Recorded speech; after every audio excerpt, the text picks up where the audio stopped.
ಕೋಗಿಲು ಬಳಿಕ ಕನ್ನಡಿಗರ ಮೇಲೆ ಕೇರಳ ಸವಾರಿ, ಕನ್ನಡ ಶಾಲೆಗಳಲ್ಲಿ ಮಲಯಾಳಂ ಕಡ್ಡಾಯಕ್ಕೆ ಮಸೂದೆ, ಪಿಣರಾಯಿ ಸರ್ಕಾರದ ವಿರುದ್ಧ ವ್ಯಾಪಕ ಆಕ್ರೋಶ.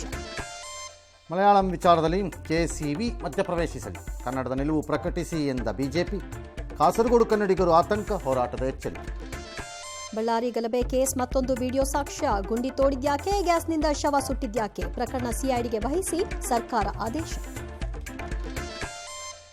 ಎಸ್ಸಿ ಒಳ ಮೀಸಲಾತಿ ದ್ವೇಷ ಭಾಷಣ ಮಸೂದೆ ವಾಪಸ್, ಸರ್ಕಾರಕ್ಕೆ ಇನ್ನಷ್ಟು ಸ್ಪಷ್ಟನೆ ಕೇಳಿದ್ರು ರಾಜ್ಯಪಾಲರು.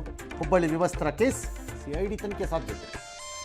ಪಶ್ಚಿಮ ಬಂಗಾಳದಲ್ಲಿ ರಾಜಕೀಯ ಹೈಡ್ರಾಮಾ, ಇಡಿ ವಿರುದ್ಧ ಮಮತಾ ಬ್ಯಾನರ್ಜಿ ಪ್ರತಿಭಟನಾ ರ್ಯಾಲಿ, ಅಮಿತ್ ಶಾ ಮನೆ ಮುಂದೆ ಟಿಎಂಸಿ ಪ್ರತಿಭಟನೆ. ಬಜೆಟ್ ಮುಗಿಯೋವರೆಗೆ ನಾಯಕತ್ವ ಬದಲಾವಣೆ ಇಲ್ವಾ, ಎಚ್ಡಿಕೆ ಡಿಕೆಶಿ ಮಧ್ಯೆ ಸೀನಿಯಾರಿಟಿ ಫೈಟ್, ವಾಲ್ಮೀಕಿ ಕೇಸಲ್ಲಿ ನಾಗೇಂದ್ರಗೆ ಸಿಬಿಐ ನೋಟಿಸ್. ಬೆಂಗಳೂರಿನಲ್ಲಿ ಶೀಘ್ರವೇ ಪೇ ಅಂಡ್ ಪಾರ್ಕಿಂಗ್, ನಟ ವಿಜಯ್ ಸಿನಿಮಾಕ್ಕೆ ಮತ್ತೆ ಕೋರ್ಟ್ ತಡೆ.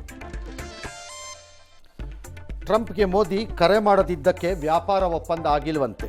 ಇರಾನ್ನಲ್ಲಿ ಭುಗಿಲೇಳಿತ್ತು ಹಿಂಸಾಚಾರ, 45 ಬಲಿ, ಶಬರಿಮಲೆ ಪ್ರಧಾನ ಅರ್ಚಕ ಅರೆಸ್ಟ್.